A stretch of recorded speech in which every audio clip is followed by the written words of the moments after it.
میں تو تھک کے بیٹھ جاتا تیری یاد کام آئی، یہ اداس راہ منزل یہ میری شکستہ پائی، میں تو تھک کے بیٹھ جاتا تیری یاد کام آئی، میں تو تھک کے بیٹھ جاتا تیری یاد کام آئی۔ تو شہزادہ سمنا کی دعاؤں کا صدقہ حضور پیارے میاں صاحب قبلہ بھی ہمیشہ دعاؤں سے نوازا کرتے تھے۔ اللہ تبارک و تعالیٰ غریق رحمت فرمائے، دعاؤں سے نوازتے تھے، اور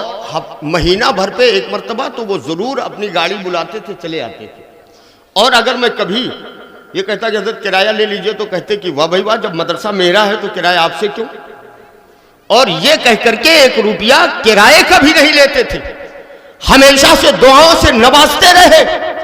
اور ہمارے لیے ہمیشہ پشت پر ہاتھ رکھتے رہے، اور یہ کہتے رہے کہ جاؤ اللہ بہت کامیابی دے گا۔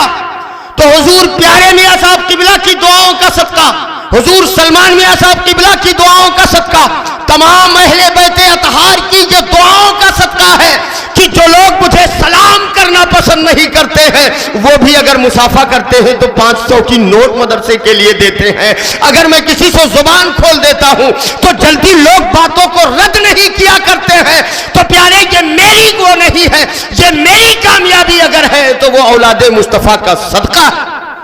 اسی لیے کہنے والوں نے بہت پہلے یہ وظیفہ بتایا تھا کہ جب بھی تمہیں آشائش و آرام کی ضرورت پڑے، بلاؤں سے نجات کی ضرورت پڑے،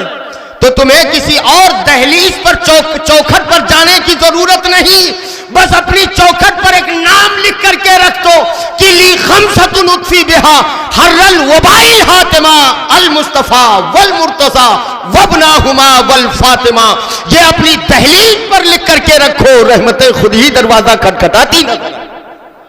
تو الحمدللہ شہزادے سمنا حضور سید محمد سلمان اشرف صاحب قبلہ اشرف الجیلانی، اس سے پہلے افتتاح بخاری پر حضرت کو میں نے بلایا، آپ تشریف لائے، آپ نے سوانح امام بخاری پر اتنی مبسوط اتنی خوبصورت گفتگو فرمائی کہ اس وقت میرے پاس ایک مائک بھی نہیں تھا کہ میں حضرت کے سامنے لگا سکتا، اور اس کے باوجود مطلب یہ ہوتا ہے کہ اگر انتظام اچھے ہوتے ہیں تب کام اچھا ہوتا ہے،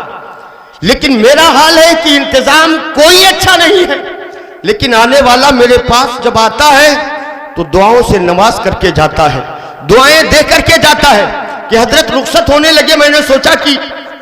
ضابطے کے مطابق بارگاہ میں کچھ نظر پیش کروں، تو آپ نے میری پیٹھ پہ ہاتھ رکھا اور کہا کہ آپ نے اتنا بڑا کام کر دیا ہے، یہی بہت بڑا نذرانہ ہے ہمارے لیے، اور میں کوشش کرتا رہوں گا، یہاں تک کہ خود جب آپ کے اہل خانہ نے ارادہ ظاہر کیا کہ میں لڑکیوں کا مدرسہ چلاؤں تو آپ نے برجستہ کہا کہ وہ بھی تو میرا ہی مدرسہ ہے، اگر چلانے کا شوق ہے تو جاؤ اسی میں محنت کرو، اسے اور ترقی دے دو۔ یہ آپ کی بے پناہ نوازشوں کا صدقہ ہے، جسے آپ اپنے ماتھے کی نگاہوں سے دیکھ رہے ہیں کہ 7 سال کی مدت میں 2014 میں سنگ بنیاد کا پروگرام ہوا تھا، حضرت تشریف لائے تھے اسی پروگرام میں، اور 2014 میں 15 مارچ کو یہ پروگرام ہوا ہے، اور اس کے بعد سے 2015 سے ہم نے بنیادی کام شروع کیا۔ آج 2021 ہے، بیچ میں کورونا نے 1 سال پورا ویسے بھی نشٹ کر دیا، اس کے باوجود الحمدللہ یہ آپ اپنے ماتھے کی نگاہوں سے اگر دیکھ رہے ہیں تو یہ اولاد مصطفیٰ کی دعاؤں کا نتیجہ ہے۔ اللہ کی بارگاہ میں دعا کرتا ہوں کہ مولا ایسے ہی اولاد مصطفیٰ کے فیوض سے ہمیں مالا مال ہونے کی توفیق مرحمت فرمائے۔ میں حضور حافظ محمد جان صاحب قبلہ مکلی پوری کی بارگاہ میں گزارش کروں گا کہ آپ 3 شعر پڑھ کر حضرت کا استقبال کر لیں، اور اس کے بعد جشن ختم بخاری جو ہماری آپ کی نظروں کے سامنے ہے، ابھی حضرت ختم بخاری شریف کے اختتام فرمائیں گے، اور ختم بخاری کے موقع پہ جو دعائیں کی جاتی ہیں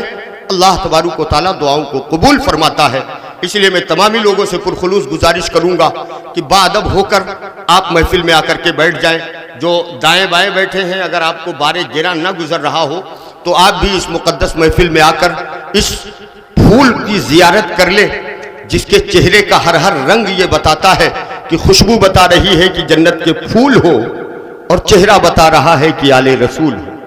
یہ عظیم ہستی ہماری آپ کی نظروں کے سامنے ہے، یہ نصیبہ ہے ہمارا، اس لیے بڑے ادب سے گزارش ہے کہ آپ حضرات بھی محفل پاک کی زینت بنے۔ حضور حافظ جان محمد صاحب قبلہ کے 3 شعر کو سماعت فرمائے، اس کے بعد حضرت کے خطاب سے ہمیں آپ کو لطف اندوز ہونا ہے۔